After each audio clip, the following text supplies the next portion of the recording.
भगवान श्री कृष्ण का प्रकट होना। लागी लगन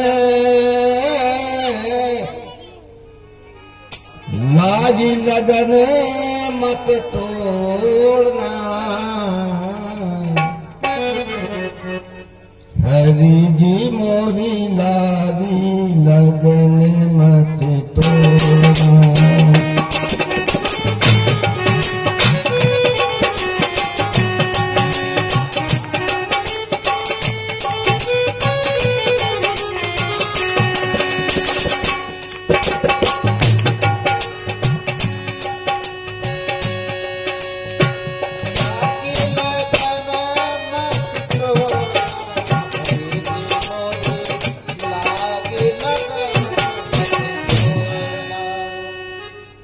श्री वृंदावन बिहारी लाल की जय।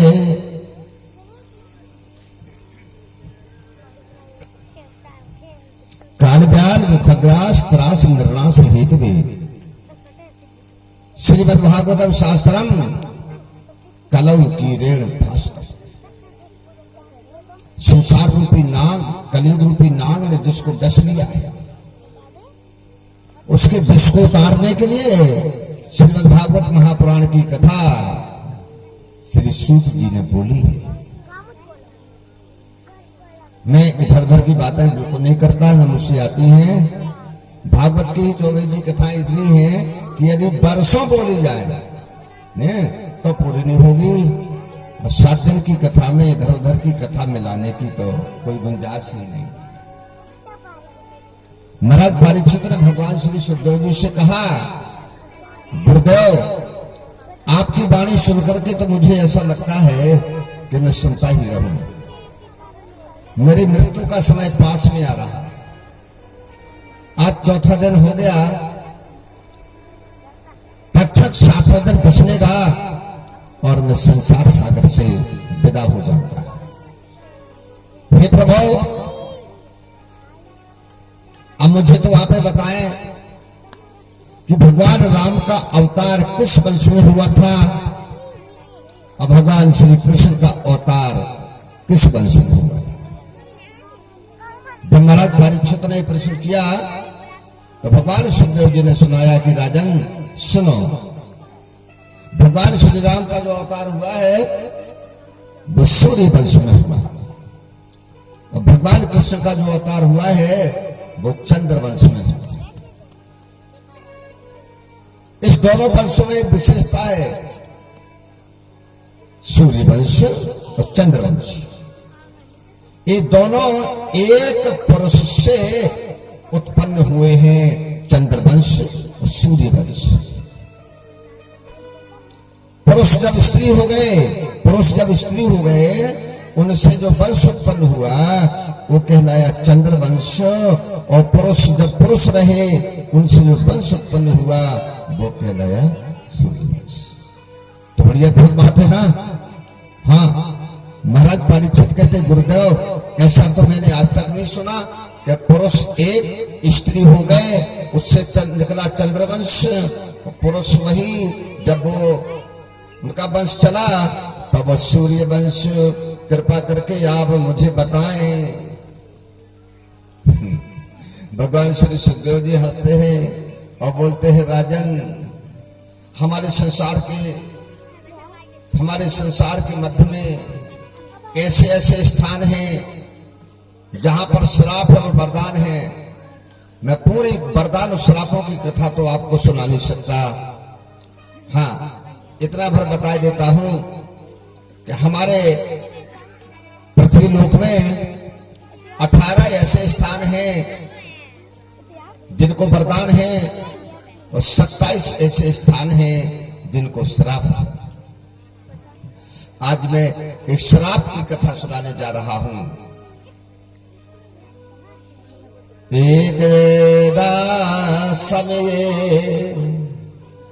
एक समय की बात है, कैलाशो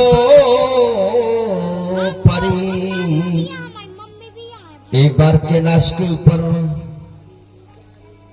भगवान शंकर अपनी पार्वती को गोदी में बिठाए हैं पूरे गण रंगी भरंगी सरंगी सबके साथ चारों तरफ घूम रहे हैं।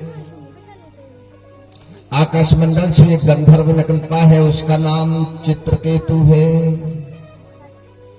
वह आकाश मंडल से विमान पर बैठा कहता है, ए त्रैलोक गुरुवः साक्षात शिवः परमेश्वरः। ये साक्षात भगवान शिव हैं? तपस्वी शिव। दीक्ष लज्जा, इनको लज्जा नहीं आती। ये अपने पत्नी को गोदी में बिठाए सबके समक्ष, ऐसा तो मनुष्य भी नहीं करता। इनने तो मर्यादा तोड़ दी है। मैया पार्वती को बड़ा दुख होता है। मैया पार्वती को बड़ा दुख होता है और मैया पार्वती श्राप देती है, तेरी निशाचर बुद्धि है, मनुष्य का मन जैसा होता है संसार उसको वैसा दिखता है। सही बात है, आदमी जिस रंग का चश्मा लगाएगा उसको सूर्य का प्रकाश उसी रंग का दिखेगा। जा निशाचर हो जा। आप लोगों ने पुराणों में सुना होगा, वही चित्रकेतु वृत्रासुर नाम का राक्षस बन के आया, जिसको मारने के लिए दधीची ने अपनी हड्डी प्रदान की थी, जिसके 4 वज्र बने थे, पिनाक, सारंग, अजगव एवं गांडीव। पिनाक भगवान शंकर को मिला था, सारंग धनुष भगवान विष्णु के हाथ में है, अजगव धनुष पशुओं को मिला था और गांडीव विश्वकर्मा को मिला था। विश्वकर्मा ने वो गांडीव अग्नि को दिया था और अग्नि की भूख शांत की थी अर्जुन ने, तो वो गांडीव धनुष अग्नि ने अर्जुन को दिया था। वृत्रासुर के वध होने के बाद एक पिनाक धनुष भगवान शंकर ने देवरात को दे दिया और देवरात ने ये धनुष महाराजा जनक को दिया था। विदेह, इनका नाम जनक नहीं था, इनका नाम विदेह नहीं था। जनक तो एक वंश की बात थी। इनके 15 पीढ़ी के राजा सब जनक कहलाए, 15 पीढ़ी के राजा सब विदेह कहलाए। इनका नाम तो था शीरध्वज। भूला नहीं, नाम क्या था? शीरध्वज। इनने हल चलाया, उसकी नोक से एक शक्ति उत्पन्न हुई थी, इसलिए नाम पड़ा सीता। सीता सीता घृतो जाता तस्मात् शीरध्वजः स्मृतः। मैं ये 9वें स्कंद की कथा सुना रहा हूं आप लोगों के लिए।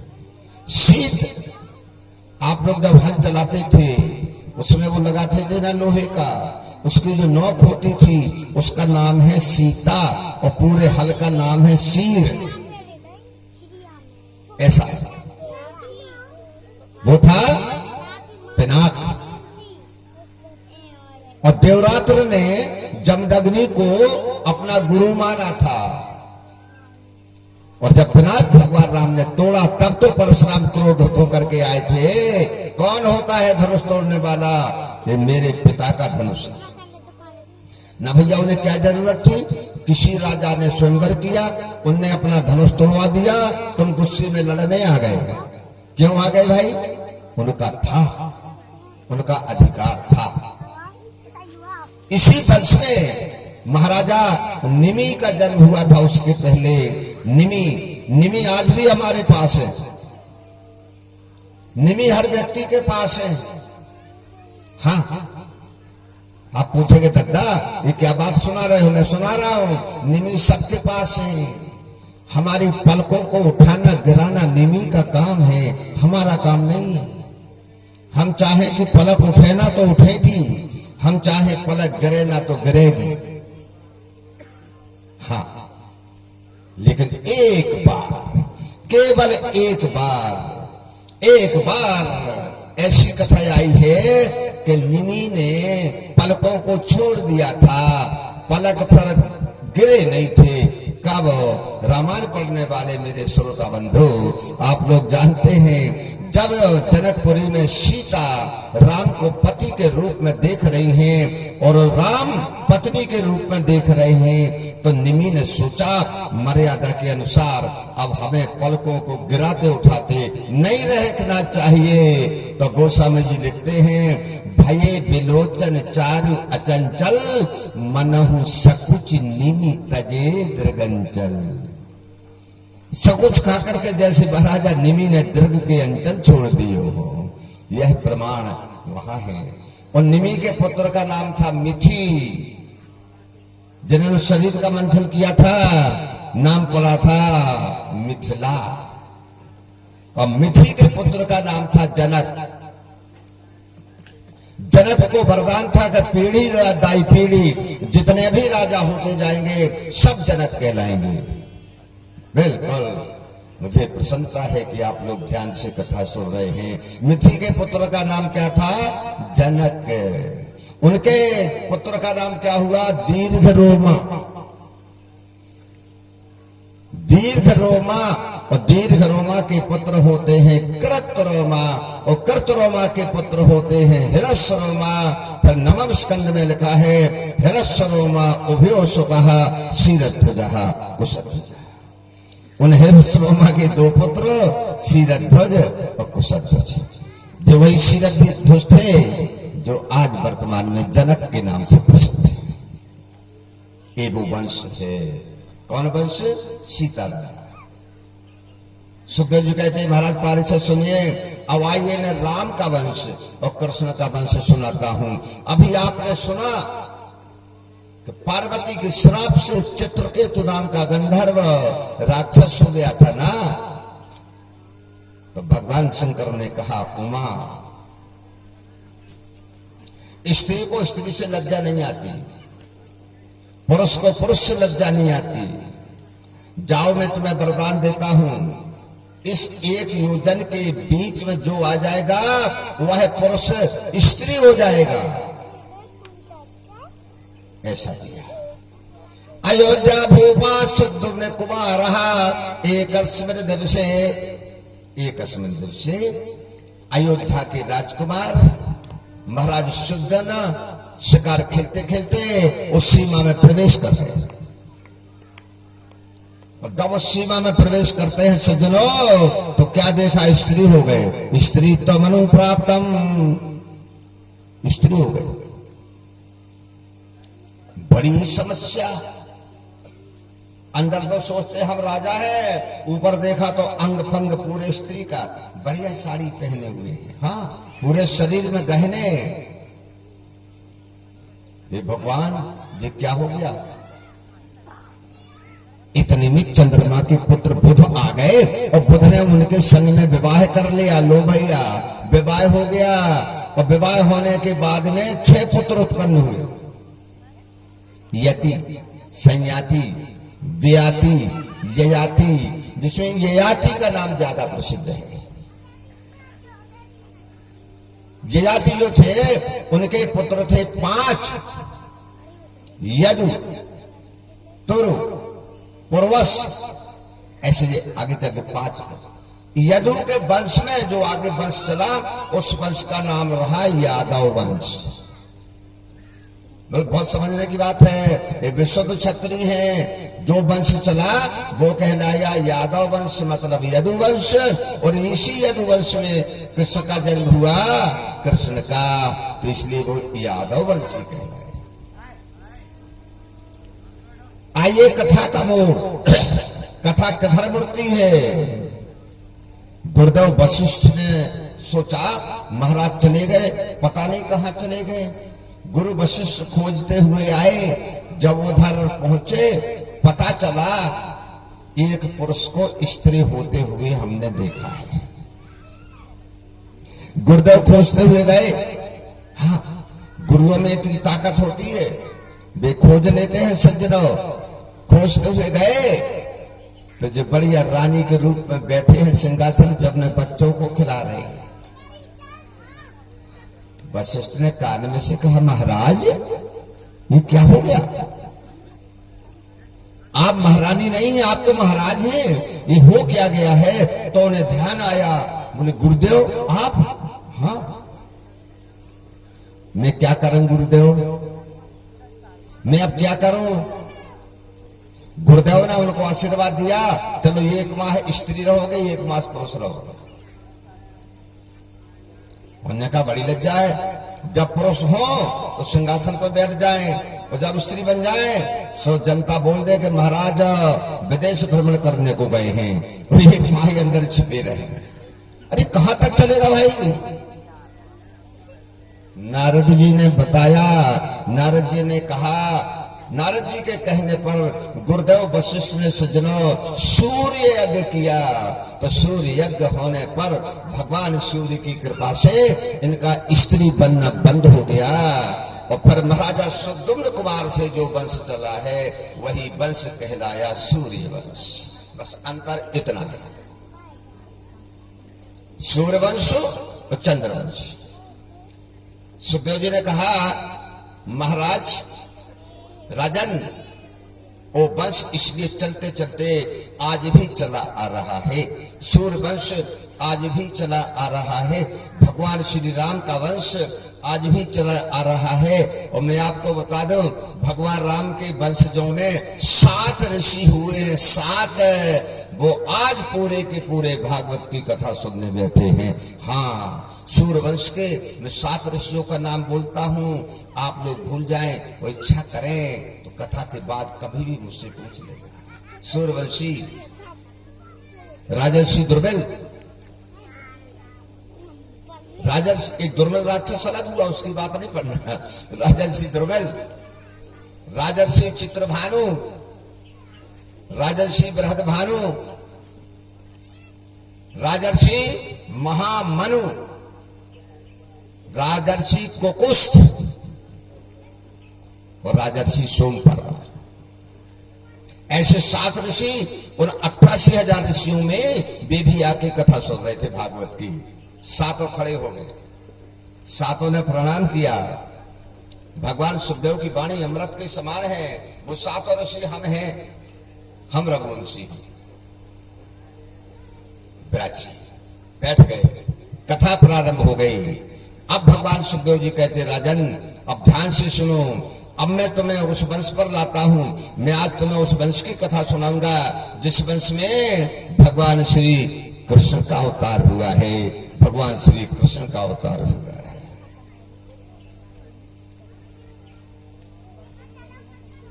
बड़ी अच्छी बात है भैया, बाहर से हमारे श्रोता बंधु आ रहे हैं, या सभी को थोड़ी गर्मी सी आज महसूस होती है, तो जलपान, और हमारी बहू बेटियों को भी जलपान कराएं बराबर। तो प्यास लगेगी तो कथा नहीं सुन पाएंगे, प्यास में। हाँ, इस बात को ध्यान रखने की बात है। एक बार झागर में कथा हो रही थी, मोदी के यहाँ, कमलू से गए मोदी के यहाँ। एक लड़के को लगी प्यास, लड़का हो गया बेहोश,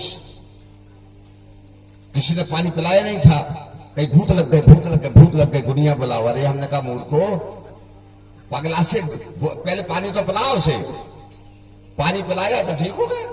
कहाँ के भूत, कहाँ के का कहने का बाद, पानी संसार के अंतर्गत अमृत है, इसलिए ध्यान रखना इस बात का। आइए भगवान सुखदेव जी कथा सुना रहे हैं। थोड़ी बीती जात उमरिया, मन धीरे धीरे बीती। गाइए गाइए, सभी लोग को बोले, थोड़ा 2 मिनट का भजन है। थोड़ी बीती जात उमरिया, मन धीरे धीरे।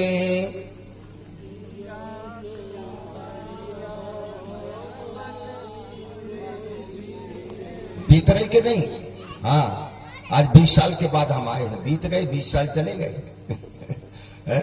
आए थे जब जवान थे, अब बूढ़े हो गए, आगे क्या होने है। इसलिए खाले पीले ले ले दे ले, खाले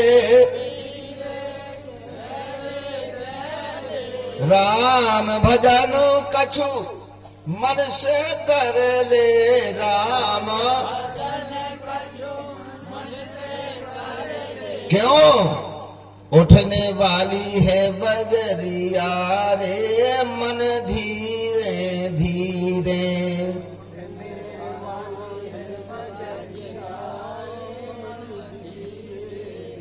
तेरी बीती जात उमरिया रे मन धीरे धीरे।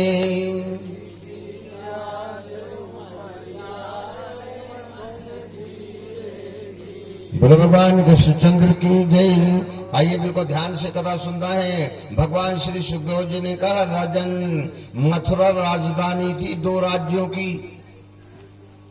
दो राज्यों के राजा मथुरा में निवास करते थे।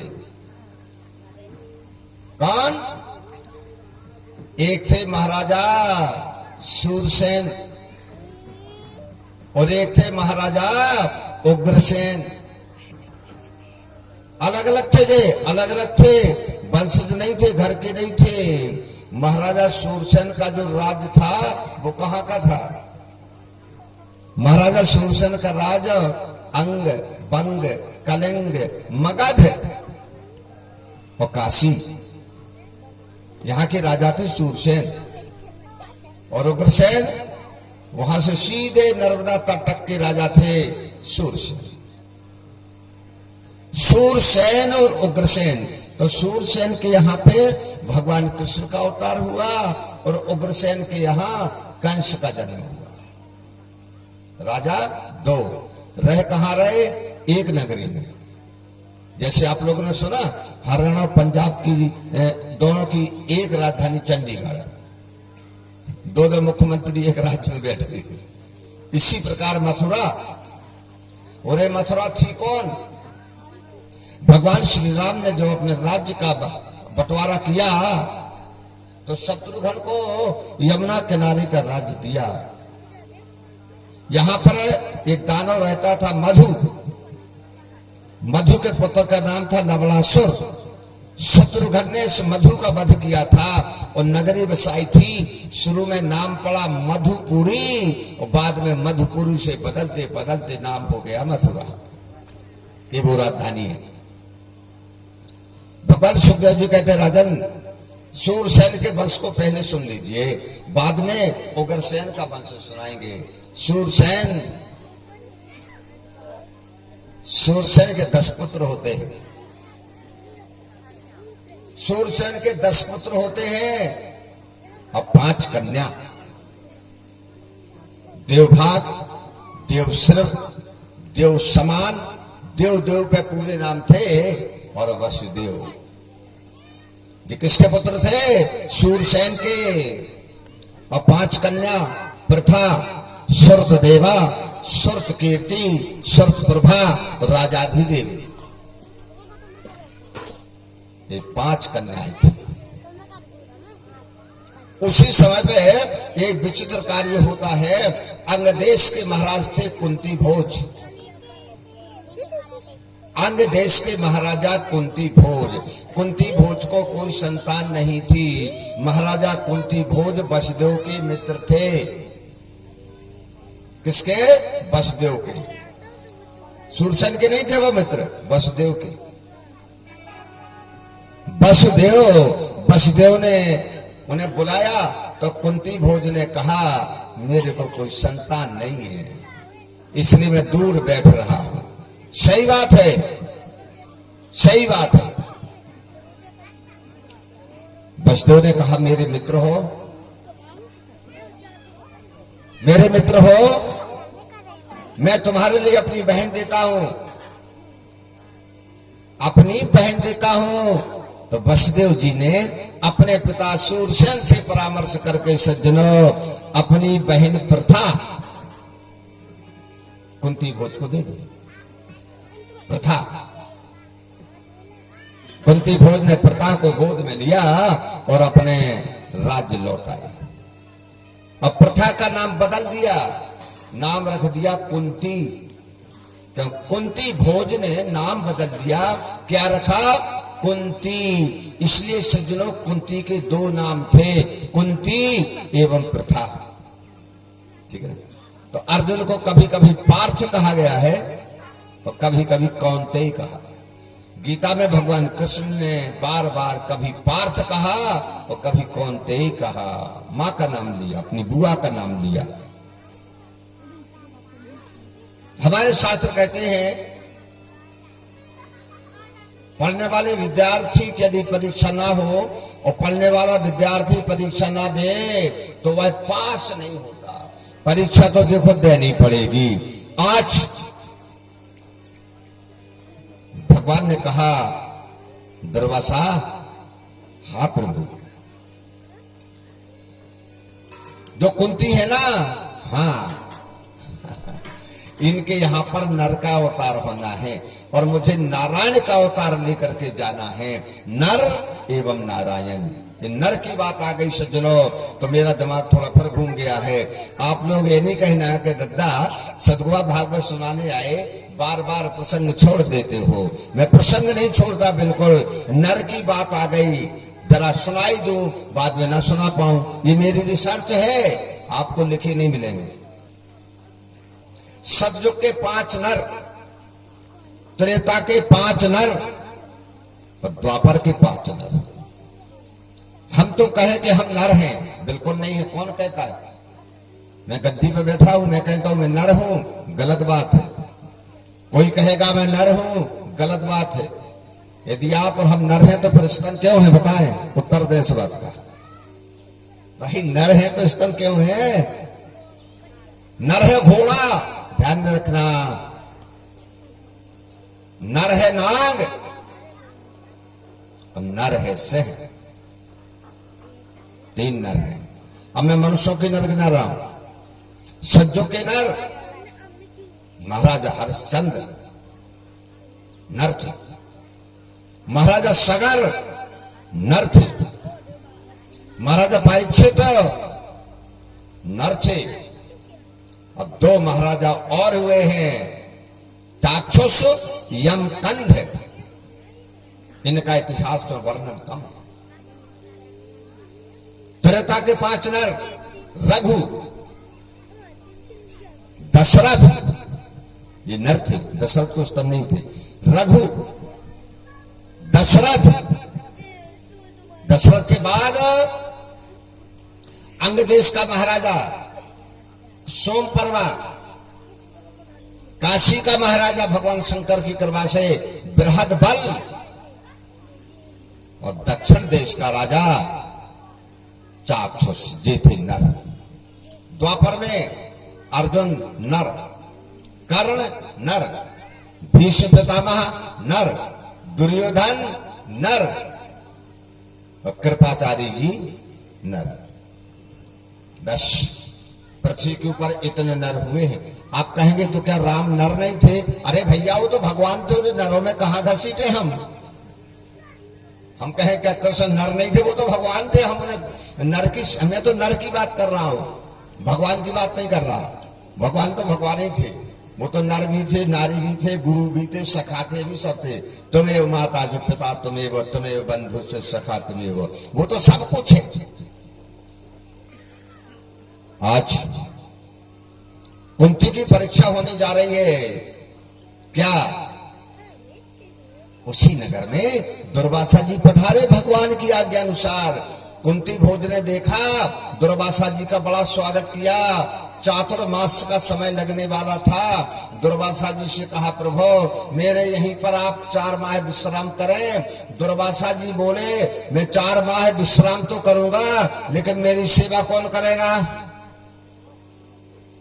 सबने कहा गुरुदेव आपकी कृपा से सेवा करने वालों की कमी नहीं है। बोले नहीं, सुनो, हाँ, सेवा जो करेगा वरदान पाएगा और सेवा में जिसकी गलती हो जाएगी वो मेरी श्राप भोगेगा। बोलो कौन है तैयार? जहां श्राप की सुनी से सब पीछे हट गए। कुंती भोज हाथ जोड़ के बोले गुरुदेव तो चातुर्मास विश्राम कौन वो राज्य में न कल हो जाए। हमसे शराब की बात आई, भैया हमका वरदान मिलते या ना मिलतो, शराब तो ना मिले। दुर्वासा जी बोले राजन तुमने मुझसे कहा है कि चातुर्मास विश्राम आप यही करेंगे, मैं यही करूंगा। और यदि मुझे जाने की बोलोगे, मेरा अपमान करोगे तो मैं श्राप दे दूंगा, तुम्हारा राज्य भस्म हो जाए, जा फांसी लग गई। डट गए महात्मा, बोले यही करूंगा। जब कोई तैयार नहीं हुआ और महाराजा कुंती भोज रोते हुए रानी के पास ऐसे बैठे थे। रानी पूछ रही थी क्या हो गया महाराज? बोले क्या हो गया? विनाश, अब नहीं बचत बचाए प्राण जे, अब नहीं बचत बचाए। हो क्या गया बताइए तो। कथा सुनाई तो कुंती सुन रही थी। कुंती ने कहा पिताजी चिंता न करें, दुर्वासा की सेवा मैं करूंगी। अरे बेटी तू अभी बालिका है, तू अभी बच्ची है, तू सेवा नहीं कर पाएगी। बिटिया लोग इधर देखो हमारी ओर, आपसी बातें बंद करो। ए बेटी आपसी बातें बंद करो, हमारी ओर देखो। बातें करना हो तो पीछे जाओ। हम एक एक को देखते हैं कि तुम क्या क्या बात कर रहे हो। बिल्कुल शांत बैठो, ऐसा सभी तुम को वैसे सभी हमारी ओर देखो। हम एक एक को देखेंगे कौन घर में दार कड़ी की बात कर रहा है, कौन घर में क्या कर रहा है। यहाँ बड़ी मुश्किल से कथा सुनने मिल रही है। हमारा पुराना ग्राम है, जितनी सियानी सियानी हमको सब जानती है। हम इन्हें डांट भी दें तो जी हमारा पूरा नहीं मानती, ध्यान में रखना। आइए बोलो वृंदावन बिहारी लाल की जय। कुंती बोलती है कि मैं सेवा करूंगी।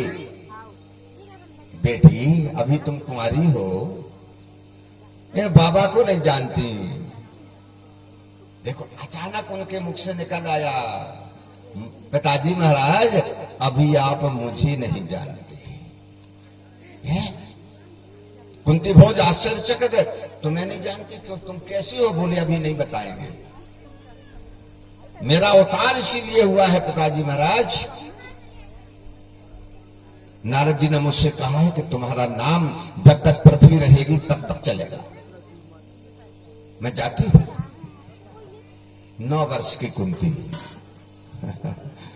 9 वर्ष की कन्या खड़ी हो जाती है दुर्वासा जी के समक्ष। दुर्वासा जी ने जगह पीछे किए, बेटी क्यों आई हो? कुंती ने कहा प्रभु की जय हो, मैं आपकी सेवा करने आई हूं। क्या तू मेरी सेवा करेगी?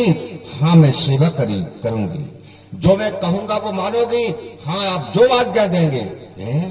दुर्वासा से कहने वाला कोई ऐसा है कि जो कहोगे करूंगी।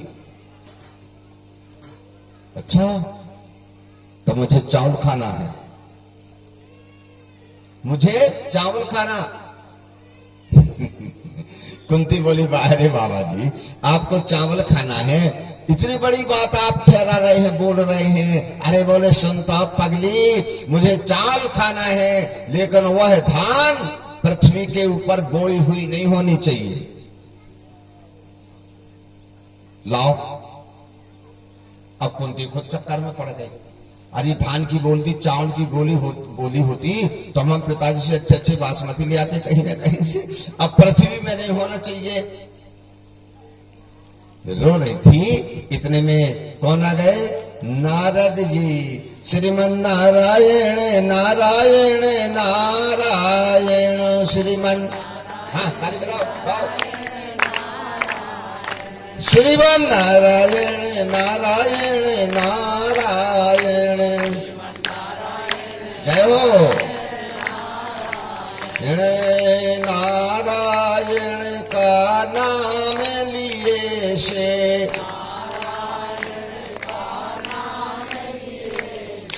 होता है भव से तारायण।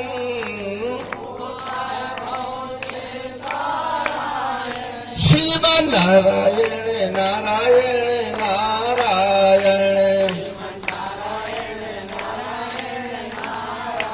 यण श्रीमन नारायण नारायण नारायण।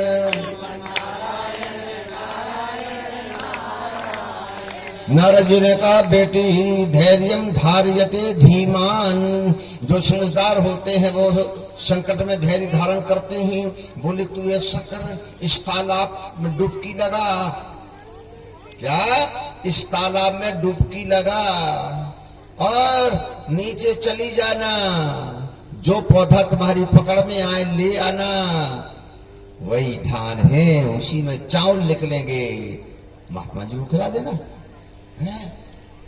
कुंती ने डुबकी लगाई और बहुत से पौधा हाथ में आगे सजरो लेके बाहर आए, बढ़िया चावल निकल आए। कुंती ने कहा मैं तुम्हारे ऊपर प्रसन्न हूं। हाँ, वर्ष में एक बार व्रत में तुम काम आओगे, और एक बार व्रत में जिसके काम आओगे, जो तुम्हें पूजेगा, उसको 1 वर्ष का फल मिलेगा। बताओ बेटी बहू वगैरह, तुम वर्ष में एक बार एक विचित्र प्रकार के चावल खाती हो, उसका नाम क्या है? काय के चावल है वे? हाँ देखो, हमारे ने बता दिया ना, बिल्कुल सत्य बात है। 100 नंबर मिले तुम्हारे लिए आज गद्दी से। पसई का चावल है वो। दुर्वासा जी के समक्ष लेकर के गई, दुर्वासा से कहा गुरुदेव मैं ले आई हूं, ये है। अच्छा अच्छा अच्छा। दुर्वासा जी बोले तो मुझे अब इसको तुम उबाल के खिलाओ। हाँ, अब भी उबाल के खिलाती हूं। बोले लगे सुनो, अग्नि के उबले नहीं होना चाहिए। पुरानी कहावत है कि खजूर से गिरे तो कैथा में अटके। अब चावल उबले खाना है, परंतु अग्नि के उबाले नहीं होना चाहिए। तो भाई अग्नि से नहीं उबलेगा तो कहां से उबलेंगे? फिर चिंता। नारद जी फिर आ गए। उन्होंने कहा बेटी तुम चिंता नहीं करो, भगवान सूर्य से प्रार्थना करो, सूर्य भगवान तुम्हारी विनती सुनेंगे और सूर्य भगवान की कृपा से चावल उबल जाएंगे। तुम तो एक बर्तन में पानी भरो और चावल डालो, रख दो। कुंती ने रख दिया। सूर्य भगवान प्रसन्न हुए। सूर्य भगवान ने अपनी पूरी करुणा उसी में डाल दी। 1 मिनट में चावल उबल गए। उसी के ऊपर तो वैज्ञानिकों ने वो कौन सा चलाया था, एक सूर्य वाला गैस चलाया था ना, चूल्हा जो सूर्य के ताप से चलता था। सब वही है भैया, सब वही है जो हमारे पुराणों में उपाय बताए गए हैं। कोई कहां से लाएगा, लिखा तो पहले से है। उबले चावल दुर्वासा जी को खिलाए, बड़े प्रेम से उनने खाए और बोले बेटी मैं तुम्हारे ऊपर प्रसन्न हूं, कल प्रातः 4 बजे आ जाना और 4 बजे मुझसे वरदान ले जाना।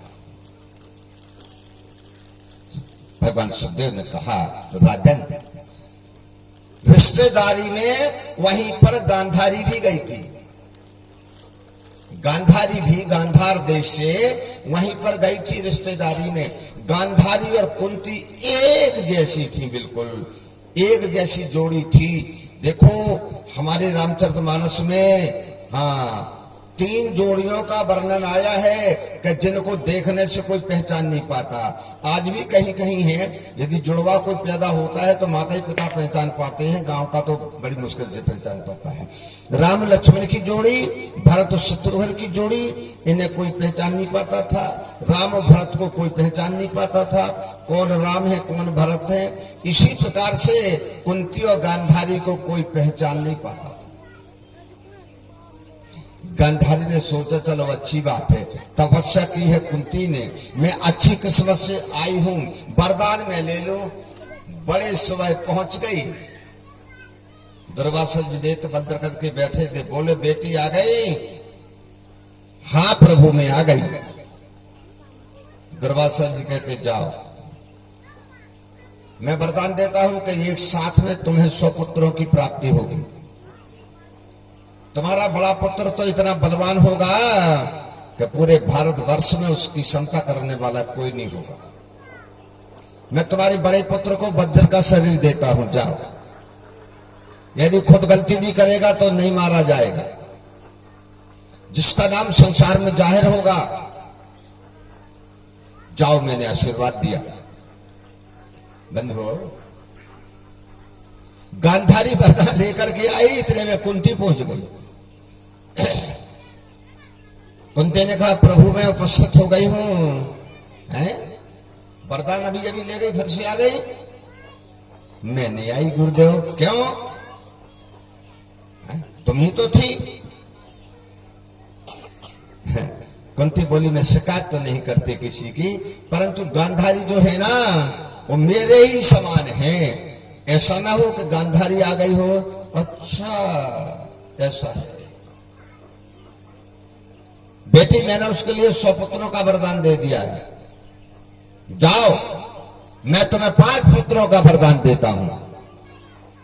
सो कुंती रोने लगी। भाई जिसने पूरी तपस्या की, जिसने परेशानी उठाई, जिसने रात दिन सेवा की, उसको 5, और जो फ्री में आके वरदान ले गए उसको 100। दुर्वासा जी बोले सुनो, उसको दिए अशोक की कौरवा। बड़ी प्यारी बात है। उसको दिए अशोक की कौरवा, सो सब निर्बल हो, और तुम्हें देत हूं 5 पंडवा, सदा विजयी हो। बेटी ही उसने छल किया, उसको मैंने 100 पुत्र दिए, तुम्हें 5 देता हूं, विजय तुम्हारी 5 की हो गई। जाओ, 100 कोई काम की नहीं। मैंने जो वरदान दिया था, अपना वरदान उन सभी की ओर से मैंने खींच लिया। कभी भी किसी की कमाई को चुराने की कोशिश नहीं करना। इससे हमें ये शिक्षा मिलती है कि किसी की कमाई यदि चुरा के लाओगे वो फलीभूत हो नहीं सकती कभी भी। इसलिए मेहनत की कमाई करो, भगवान को जो देना होगा वो देंगे, उसी में संतुष्ट रहो, क्योंकि भगवान ने कहा है जिसको मुझे जितना देना है वह उतने को प्राप्त होगा। राजन, मैं कौन कुंती की बात कर रहा हूं?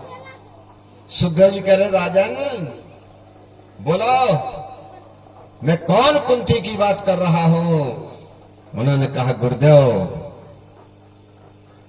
क्या वही कुंती तो नहीं जो मेरी परदादी थी? हाँ, मैं तुम्हारी ही परदादी की बात कर रहा हूं, वही कुंती और वही 5 पुत्र पांडव। तुम्हारे पिता अभिमन्यु उन्हीं अर्जुन के पुत्र थे, इसलिए अर्जुन की मां कुंती तुम्हारी परदादी। अच्छा अच्छा अच्छा। गुरुदेव फिर क्या हुआ? बोले बस फिर क्या हुआ, आगे की कथा तो मैंने सुनाई नहीं है, और समझ लेना उन्होंने अपने 5 मंत्रों से 5 देवताओं के पुत्र उत्पन्न किए थे, जिसमें इंद्र के अंश से अर्जुन का जन्म हुआ था, जो तुम्हारे दादा थे। वो नारायण के अवतार थे। अब समय कम है, आओ मैं तुम्हें भगवान कृष्ण की वंशावली और भगवान कृष्ण के अवतार की कथा सुनाने जा रहा हूं। सज्जनों, भगवान सुखदेव जी कहते हैं राजन, अब मैं वहीं पर कथा सुना रहा हूं। कहां पर? वसुदेव। इनके पहले जरा मैं उग्रसेन के ऊपर नजर डाल दूं, उग्रसेन की चर्चा कर दूं। उग्रसेन के 9 पुत्र थे और 5 कन्या। कंस, सुनाम, नैगोध, कंक, संक, सुहु, राष्ट्रपाल आदि, ये 5। और कंसा, कंसपति, कंका, सुरभु, राष्ट्रपालिका, ये 5 कन्या। कंस जो था जन्म दिव्यम, कर्म दिव्यम, उसका जन्म दिव्य था, उसका कर्म दिव्य था। दिव्य, हाँ दिव्य। दिव्य नहीं होता तो परमात्मा मारने नहीं आते। संसार वालों को उसके कर्म ठीक नहीं लगे तो बोले प्रभु पहले मुझे कंस की ही चर्चा सुना दी जाए, भगवान की बाद में। भगवान सुखदेव जी ने कहा राजन सुनो, क्या मनुष्य के मन में जो बात लग जाती है वो जन्म जन्मों तक नहीं जाती। ध्यान में रखना, अंत काल में जो ध्यान करता हुआ प्राणी प्राण त्यागता है उसको वही शरीर प्राप्त होता है। यदि कोई स्त्री मरते समय पुरुष का ध्यान करती है तो वह पुरुष बनकर आती है, और कोई पुरुष स्त्री का ध्यान करता है तो वो स्त्री बनकर के आता है।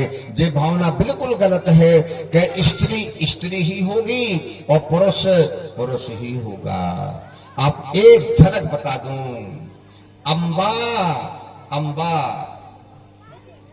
काशीराज की कन्या अंबा, भीष्म पितामह ने हरण किया था, उसकी इच्छा की पूर्ति नहीं हुई थी। मरने के बाद में वो जन्म लेकर के आई थी, उसी का नाम था शिखंडी।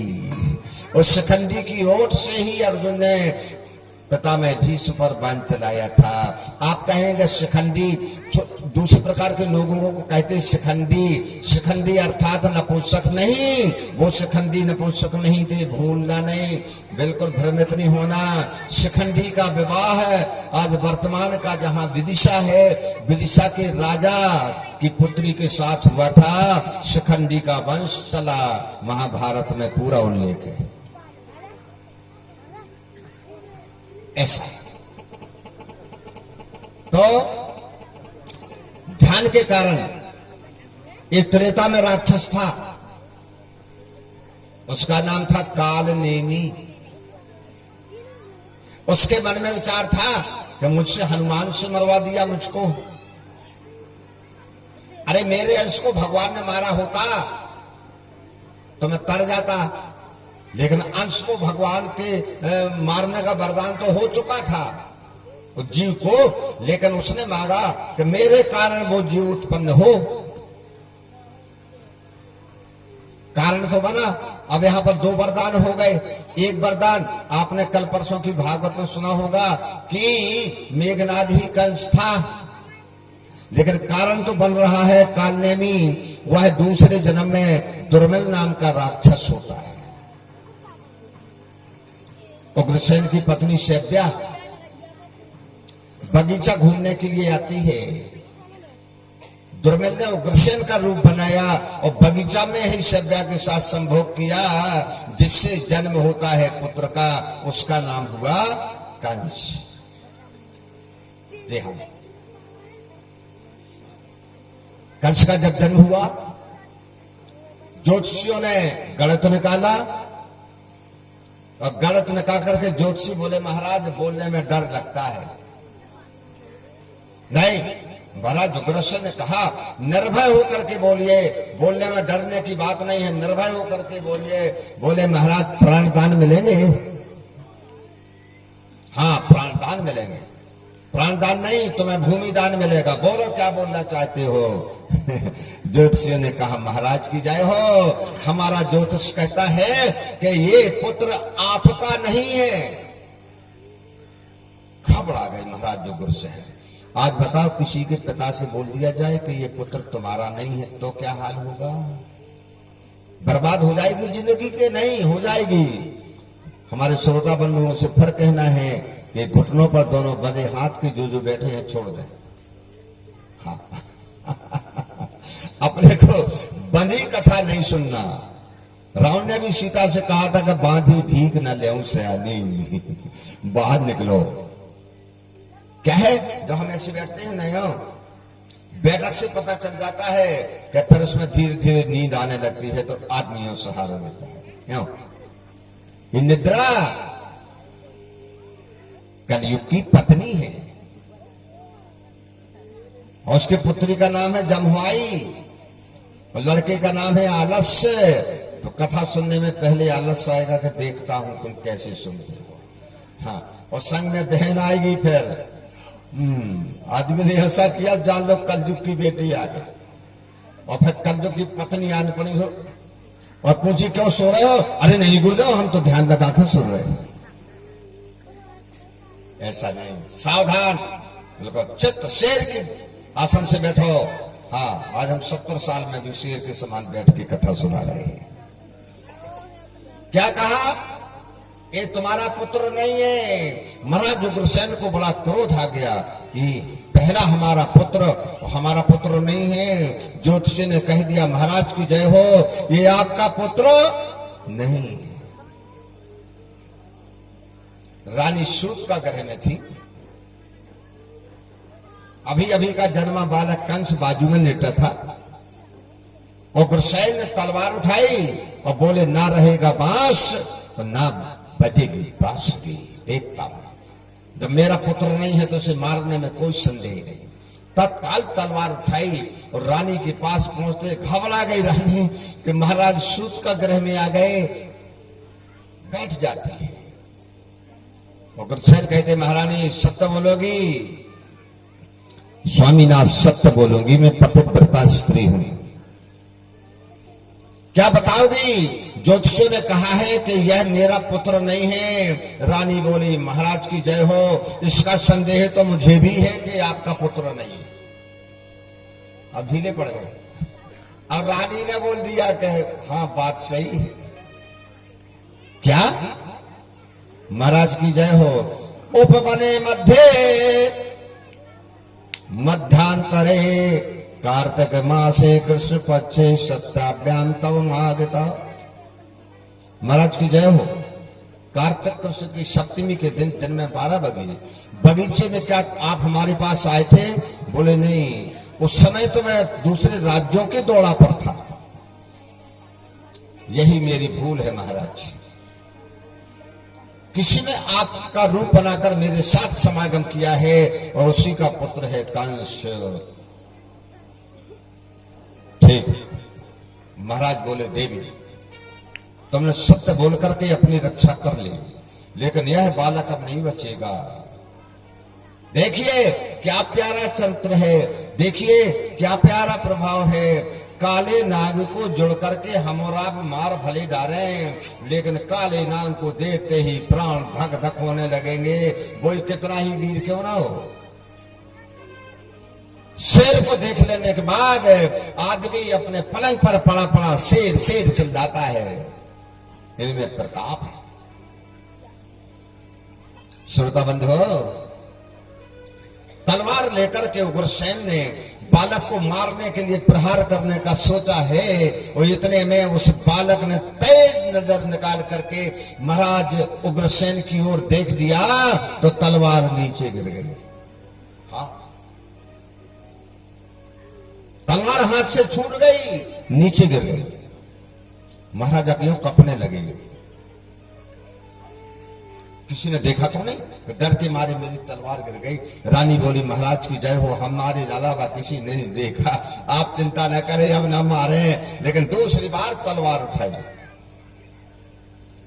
दूसरी बार जब तलवार उठाई है ना, और जब बालक ने गुस्से में देख दिया तो पहले तो अकेली तलवार गिरी थी, अब महाराज मैं तलवार के गिर गए। धूल पहुंचते हुए फिर उठे। और जब तीसरी बार तलवार उठाई है तो किसी ने आके तलवार पीछे से पकड़ ली। हाँ, महाराज तलवार चलाना बंद कर दे। पीछे देखा तो वीणाधारी नारद जी खड़े हुए थे, चरणों में गिर गए। बोले ऋषिवर आप? बोले हाँ। ये तुम्हारे मारने से नहीं मरेगा, और ऐसा ना हो कि इससे गुस्सा चढ़ जाए तो ये तुम्हें जरूर मार देगा, इसलिए इससे उलझना बंद करो। मैं भी कहता हूं ये तुम्हारा पुत्र नहीं है महाराज, एक दुर्मल नाम के राक्षस का अंश है।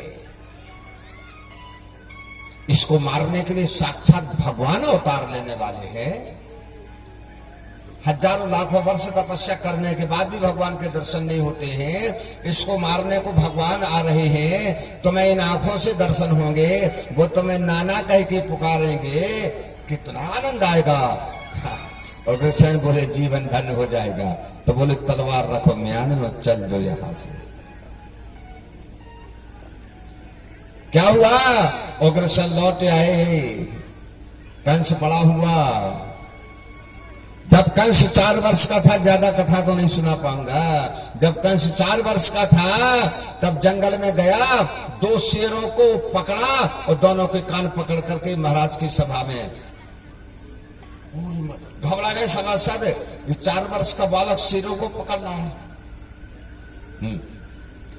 महाराज के सामने एक हाथी को मुक्का मार दिया, हाथी जमीन पे चित्त हो।